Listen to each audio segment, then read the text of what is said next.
Hi అండి, welcome to my channel Subhadra's kitchen and blogs.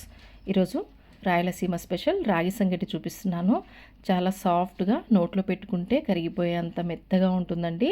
చాలా బాగుంటుంది సంగటి. ఖచ్చితంగా ఒకసారి ఈ విధంగా ట్రై చేసి చూడండి. సంగటి ఇష్టం లేని వాళ్ళు కూడా చాలా ఇష్టంగా తింటారు. ఇక్కడ నేను రాగి సంగటి కోసం 1 కప్పు రైస్ తీసుకున్నాను. ఇవి నార్మల్ రైసే అండి. ఇక్కడ కావాల్సితే మనము రేషన్ రైస్ కూడా తీసుకోవచ్చు. సంగటి చాలా బాగుంటుంది. ఇప్పుడు రైస్ని నీట్గా వాష్ చేసుకుని 1 కప్పు రైస్కి 8 కప్స్ వాటర్ యాడ్ చేసుకొని అలాగే కొంచెం సాల్ట్ కూడా యాడ్ చేసి దీన్ని మినిమం గంట పాటు నానబెట్టి పెట్టుకోవాలండి. ఖచ్చితంగా గంట పాటు మనము రైస్ నానబెట్టి పెట్టుకుంటేనే మనకు సంగటి అనేది చాలా సాఫ్ట్గా వస్తుందండి.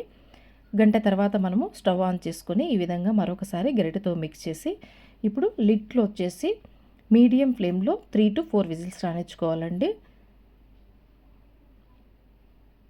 3 to 4 విజిల్స్ తర్వాత మనం ఒకసారి ప్రెషర్ అంతా పోయిన తర్వాత ఈ విధంగా కుక్కర్ లిడ్ ఓపెన్ చేసి చూసుకుంటే రైస్ చాలా సాఫ్ట్గా ఉడికిపోయి ఉంటుంది. చూడండి, ఈ విధంగా రైస్ చాలా సాఫ్ట్గా ఉడికిపోయి ఉంటుంది. ఇప్పుడు ఇందులో మనము 1 కప్ రైస్ తీసుకున్నాం కదా, సో 1 కప్పు రాగి పిండి తీసుకోవాలండి. ఇక్కడ కావలిస్తే ఇంకొంచెం రాగి పిండి కూడా యాడ్ చేసుకోవచ్చు. రాగి పిండి యాడ్ చేసుకొని ఈ విధంగా గరిటెతో మొత్తం రైస్లో మిక్స్ అయ్యేలాగా బాగా మెదుపుకోవాలండి.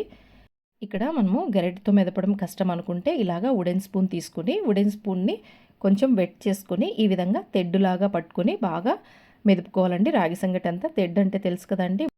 చిన్నప్పుడు నానమ్మ వాళ్ళు ఇలాగా రాగి సంగటి మెదపడానికి తెడ్డు యూజ్ చేసేవాళ్ళండి.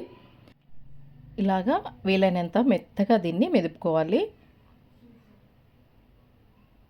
చూడండి, ఈ విధంగా మెదుపుకున్న తర్వాత మళ్ళీ స్టవ్ ఆన్ చేసి సిమ్లో మరో 5 నిమిషాలు పెట్టుకుంటే మనం యాడ్ చేసినటువంటి రాగి పిండి ఈ 5 నిమిషాలకు ఉడికిపోతుందండి. చూడండి, 5 నిమిషాల తర్వాత స్టవ్ ఆఫ్ చేసి మనము కుక్కర్ పక్కకు తీసుకోవాలండి.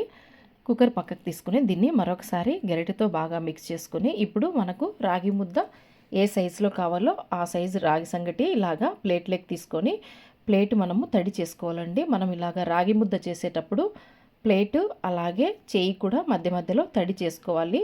ఈ విధంగా తడి చేసుకుంటూ ఇలాగా మనము ముద్దలా చేసుకోవాలండి. చూడండి, ఇలాగా సంగటి చాలా వేడిగా ఉంటుందండి. మీరు ముద్దలు చేసేటప్పుడు మీరు భరించదగ్గ వేడి ఉన్నప్పుడు మాత్రమే దీన్ని ముద్దలుగా చేసుకోండి. కాసేపు వెయిట్ చేసి ముద్దలుగా చేసుకుంటే కొంచెం వేడి తగ్గుతుంది. చూడండి, అన్నీ ఇలాగా ముద్దలు చేసి మనము సర్వింగ్ ప్లేట్లకి తీసుకోవడమే అండి. చాలా ఈజీగా చేసేసుకోవచ్చు, అలాగే సాఫ్ట్గా కూడా చేసుకోవచ్చు అండి. అంతే అండి, simple and tasty Rayalaseema special రాగి సంగటి రెడీ అయిపోయింది.